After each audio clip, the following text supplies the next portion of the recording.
खत्म। ये है एपिसोड नंबर 4 और इससे पहले मैं इस वेब सीरीज के 3 एपिसोड बना चुका और इसे देखने से पहले आप वो 3 एपिसोड पहले देख ले ताकि आपको अच्छी तरह से समझ में आ पाए। तो लास्ट एपिसोड में हमने देखा था किस तरह से ये लोग एक डेंजरस गेम में फंस चुके हैं और आरेसू को बचाने के लिए उसके दोनों दोस्तों ने अपनी जान कुर्बान करी और अब आरेसू अकेला जिंदा बचा। और एपिसोड नंबर 4 शुरू होता है जहाँ पर हम देखते हैं आरेसू काफी मायूस होकर एक रोड पर पड़ा होता जहाँ से यूजा गुजरती और वो आरेसू को देखकर पहचान लेती। इन लोगों ने पहले एक गेम एक साथ खेला था और इस समय आरेसू अपने दोस्तों के मरने के कारण काफी ज्यादा मायूस और निराश है। पर यूसा आरेसू को देखकर पूछ क्या वो अभी जिंदा रहना चाहता है, जिसके जवाब में आरेसू अब उसे जिंदा नहीं रहे और वो चाहता है कि उसे जल्दी मौत आ जाए। तो यूसा उसकी ये बात सुनकर चुपचाप वहाँ से चली जाए, उसे कुछ भी बोले बिना। इस गेम में किसी के पास इतना टाइम नहीं कि वो किसी को यहाँ पर इंसान की सबसे पहली जिम्मेदारी केवल यही कि वो खुद को बचाने पर ध्यान। मगर नेक्स्ट डे यूसा दोबारा से उसी रोड से गुजरती जहाँ वो आज भी आरेसू को उसी हालत में पड़ा हुआ देखती। तो इस बार यूसा आरेसू बेहोशी की हालत में ही अपने साथ उस जगह पर ले आती है जहाँ वो इस समय रह रही। और जब आरेसू होश में आता है तो वो देखता है कि उसके सामने खाना रखा है और उसकी जान यूसा ने बचाई। तो वो उठते ही यूसा से पूछता है कि उसने उसकी जान क्यों बचाई, मगर यूसा उसे इस बात का कोई जवाब नहीं, क्योंकि इस बात का कोई जवाब बनता भी नहीं। इसके बाद आरेसू यूसा को अपने दोस्तों की बात और साथ में बोलता है कि वो ही अपने दोस्तों की मौत का जिम्मेदार। तो यूसा उसे बताती है कि उसके साथ भी ये सब इस गेम में हो चुका है और यहाँ पर मौजूद सभी लोगों के साथ ये सब होता है और अगर उसे मरना ही है वो गेम खेल कर मरे, क्योंकि यहाँ से जिंदा जाना वैसे भी इम्पॉसिबल है। अब यूसा की काफी सारी बातें कर आरेसू खाना खा लेता है, मगर अभी भी वो काफी ज्यादा निराश है क्योंकि उसने अपने सबसे अच्छे दोस्त खोए इस गेम में। अब अगले ही दिन वीजा खत्म होने के कारण उन दोनों को एक गेम खेल अगली लोकेशन पर जाना और ये लोकेशन एक टनल हो जहाँ अंदर जाने पर उन्हें एक बस खड़ी हुई मिलती और बस में घुसने पर वो देखते हैं इस बस में पहले से ही 3 दोस्त मौजूद हैं जो इस गेम और ये तीनों भी यहाँ पर ये गेम खेलने ही आए। अब गेम शुरू होता है और उन्हें फोन की मदद से बताया जाता है कि उन लोगों को एक गोल तक पहुंचा, मगर इन तीनों दोस्तों में से एक दोस्त के पैर पर काफी बुरी तरह से चोट लगी हो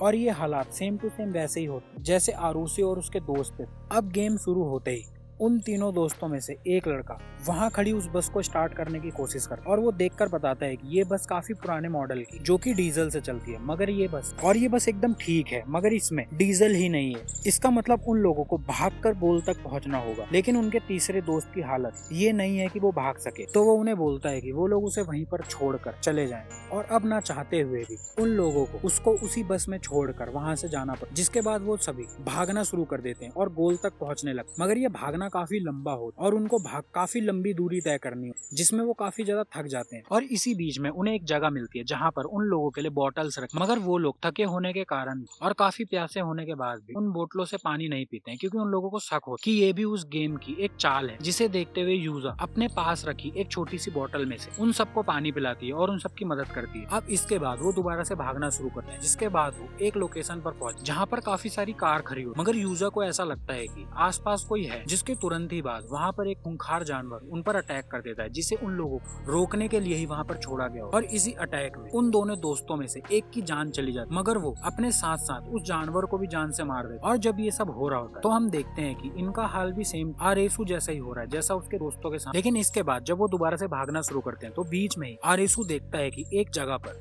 एक काफी पुराने मॉडल की बाइक खड़ी है और वो जब उसे चेक करता है तो उसके अंदर डीजल हो। तो वो सोचता है कि अब वो जाकर इस बाइक को ले जाएगा और उस बस में डीजल डालकर उस बचे हुए आदमी को बचाकर वापस लेके आएगा। तो वो उस बाइक को लेकर उस बस की ओर उल्टा जाना शुरू कर देता और उसके उलट यूसा और वो लड़का गोल की तरफ भागना शुरू कर देता और कुछ और भागने के बाद यूसा और वो लड़का एंड पॉइंट तक पहुंच जाते हैं जहाँ पर एक आखिरी दीवार होती है जो एक आयरन की दीवार होती है और उन लोगों को लगता है कि यही शायद गोल है। और यहाँ दूसरी तरफ आरेसू उस बाइक बस तक ले जाता है जहाँ पर वो लोग जहाँ पहुँचते ही इस बार आरेसू कुछ ऐसा देखता है जिसे देखकर वो काफी शॉक हो जाता है, क्योंकि वो देखता है बस के बाहर ही गोल लिखा है। इसका मतलब ये होता है कि गोल कोई और जगह नहीं, वो बस ही थी और उन लोगों को उस बस के अंदर ही रहना था अपनी जान बचाने की। और वो लोग ये धोखा खा गए कि उन लोगों को भागकर किसी गोल तक पहुंच। तो अब आरेसू जल्दी से बस में पेट्रोल डाल बस को यूसा की ओर ले जाना शुरू कर दे, क्योंकि समय अब काफी कम बचा होता है। दूसरी तरफ यूसा और वो लड़का वहीं पर बैठकर वेट कर रहे हो कि तभी वो अपने पीछे देखते हैं उनकी पीछे की वॉल वाइब्रेट होना शुरू और उसमें से पानी निकलना शुरू, जिसे देखकर वो समझ जाते हैं कि दूसरी तरफ से काफी तेज पानी आने वाला है और वो बचने के लिए वहाँ से भाग और वो देखते हैं कि वो वॉल टूट जिसके अंदर से काफी तेजी से पानी आ रहा होता। मगर इस बीच वो लड़का नहीं बच और वो उस पानी की वजह से मारा जाता। लेकिन आखिरी समय में वहाँ पर आरेसू उस बस से पहुंच जाता है और वो यूसा को हाथ देकर उस बस में चढ़ाकर उसकी जान बचा लेता है। मगर उस पानी की टक्कर से वो लोग बेहोश हो जाते और जब उनकी आंख खुले तो वो तीन सही सलामत हो। और जब वो बस से बाहर निकल कर देख तो आरेसू उनको दिखाकर बता कि असलियत में ये बस ही गोल और उन लोगों को इसी बस के अंदर रहना। अब गेम खत्म होने के बाद उनको वीजा मिल जाता। मगर वो तीसरा इंसान वहाँ से जाने लगा और वो जाने से पहले उन लोगों को धन्यवाद और वो उन्हें बोलता है उसे नहीं पता वो कहाँ जा रहा है, मगर अगर वो जिंदा रहे तो वो दोबारा से मिले। ये बोलकर वो वहाँ से चला जाता। इसके बाद आरेसू बीच के बारे में जो उन लोगों ने वॉकी टॉकी पर सुना वो यूसा को बताता है कि शायद कोई एक ऐसी भी जगह है जहाँ जाकर उनको काफी कुछ पता चलता। जिसके बाद वो दोनों उस जगह को एक साथ मिलकर जगह को ढूंढने के लिए निकल जाते हैं क्योंकि उन लोगों के पास अब कुछ समय का वीजा है। और एपिसोड नंबर 4 यहीं पर खत्म हो जाता है।